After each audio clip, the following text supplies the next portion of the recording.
안녕하세요. 텔루 디자이너 지아입니다. 오늘 들려드릴 이야기는 멀리 있는 나라 프랑스 이야기입니다. 예술의 전당 한가람 미술관에서 프랑스의 아름다운 시절을 그린 미셸 들라크루아, 파리의 벨 에포크 전시회를 다녀왔어요. 이번 전시 주인공인 미셸 들라크루아는 올해로 90세가 되신 화가이신데요. 어린 시절 자라났던 프랑스의 아름다운 그 날들을 떠올리며 50년 동안 파리의 모습을 그려왔다고 합니다. 전시 딱 가면은요, 일단 너무 예뻐요. 보는 내내 입가에 미소가 떠나지 않는 그런 느낌이랄까?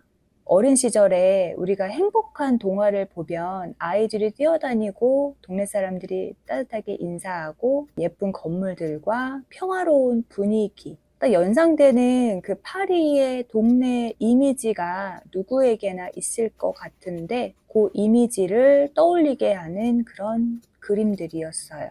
파리라는 이름은 설레임을 주죠. 특히 가장 파리의 찬란한 아름다움을 지닌 시대를 벨 에포크 시대라고 하는데요. 그 아름다웠던 시기를 그림이 표현하고 있습니다. 벨 에포크 시대라고 하는 거는 보불 전쟁이라고 프로이센, 예전에 독일, 프로이센과 프랑스 간의 전쟁 이후에 1871년 그때부터 세계 제1차 대전이 발발하기 전인 1914년까지를 벨 에포크 시대라고 불러요. 1차 대전이 벌어지면서 그 시절이 우리가 정말 아름다웠구나 라고 생각을 하면서 부르는 명칭이 되었습니다.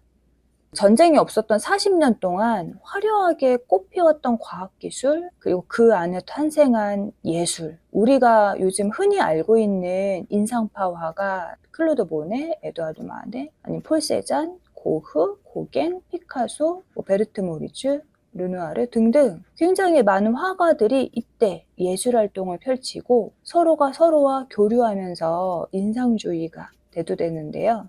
그 외에도 잃어버린 시간을 찾아서의 마르셀 프루스트, 목로주점 에밀 졸라, 드뷔시, 또 우리 한국인들이 아주 사랑하고 있는 알폰스 무하 등등 이름을 다 나열하기도 힘들 정도로 엄청난 예술가들이 이 시기에 쏟아져 나왔어요.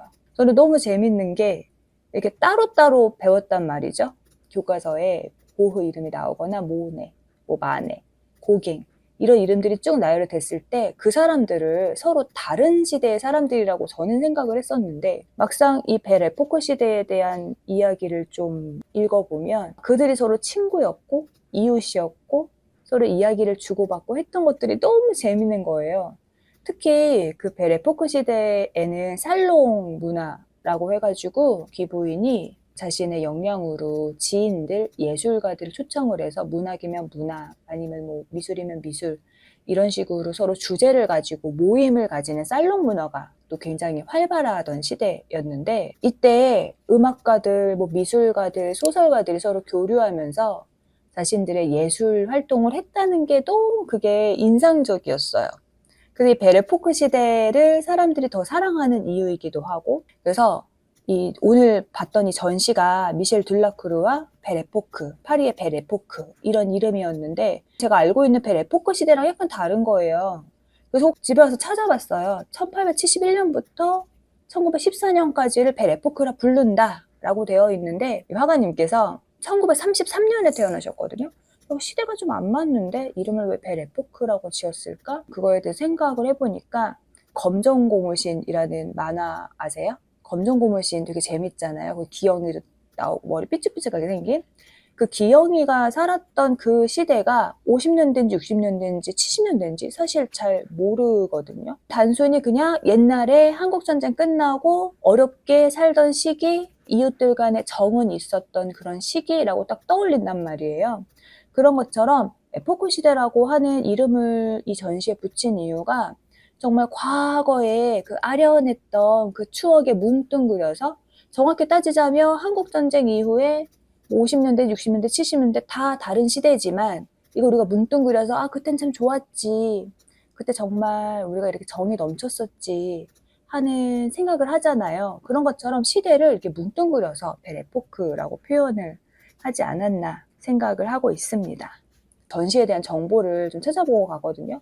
그래서 가서 봤는데 되게 관람객들이 엄청 많이 왔다고 기사가 떴더라고요.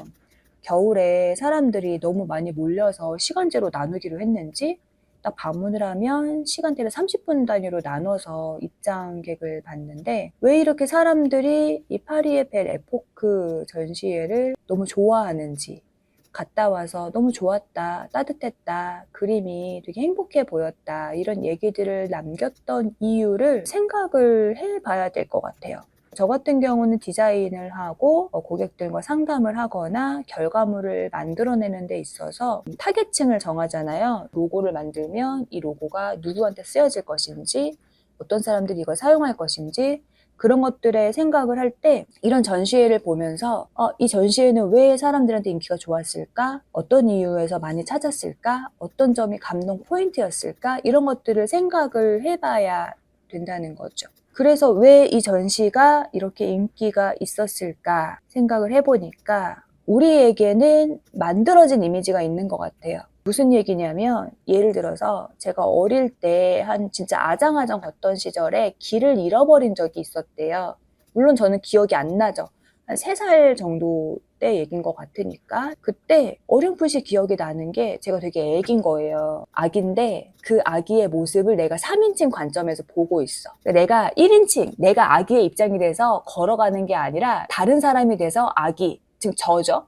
내 모습을 바라보는데 내가 막힌 골목을 이렇게 뚜벅뚜벅 걸어가면서 엄마를 잃어버린 거예요. 뚜벅뚜벅 걸어가면서 막다른 골목에 도착했네? 나 어디지? 엄마 어딨지?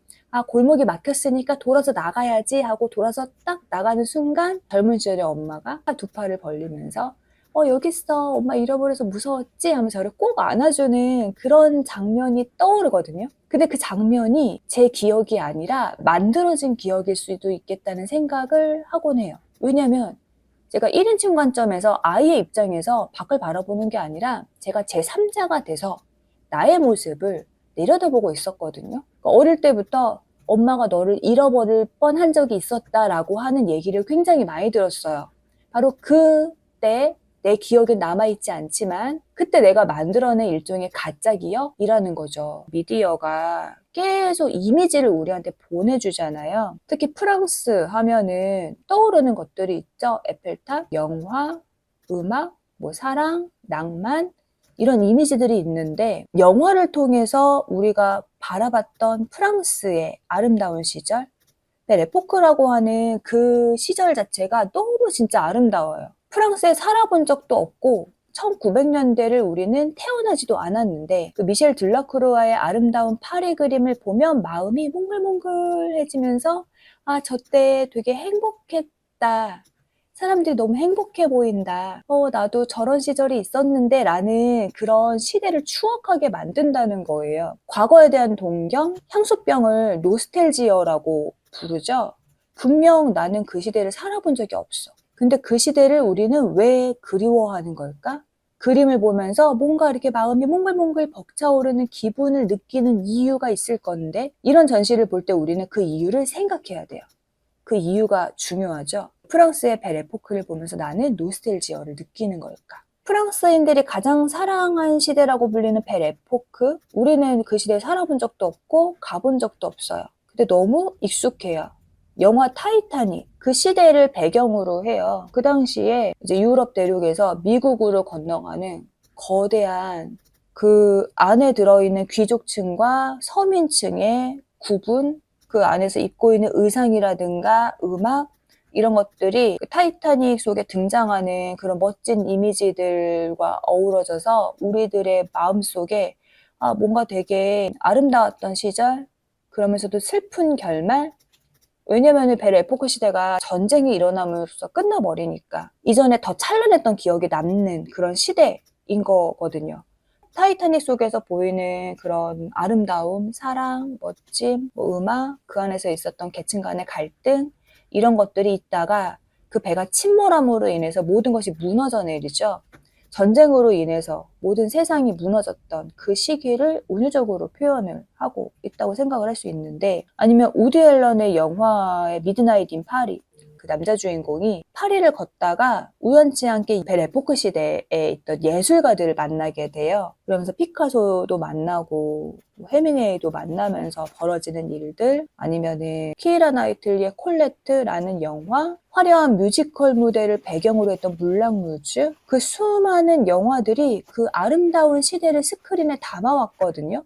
영화를 본 적이 없어도 우리는 고흐, 모네, 르누아르, 우리가 사랑하는 인상파가들의 그림을 어릴 때부터 닳도록 보아온 거죠.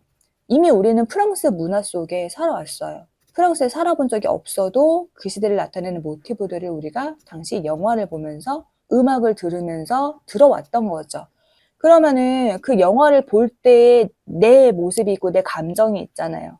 그게 서로 혼합이 돼서 총체적인 복합적인 감정으로 나타내는 게 바로 노스텔지어거든요. 예술은 바로 거기 있어요. 사람들은 또 그 지점에 반응해요. 그러니까 말로 설명할 수 없는 그 가슴 속에 느껴지는 몽글몽글한 무언가, 그게 바로 우리가 과거를 회상하는 방법이고 사람들이 거기에 반응을 해요. 그 반응하는 지점을 포착해야 되는 거예요.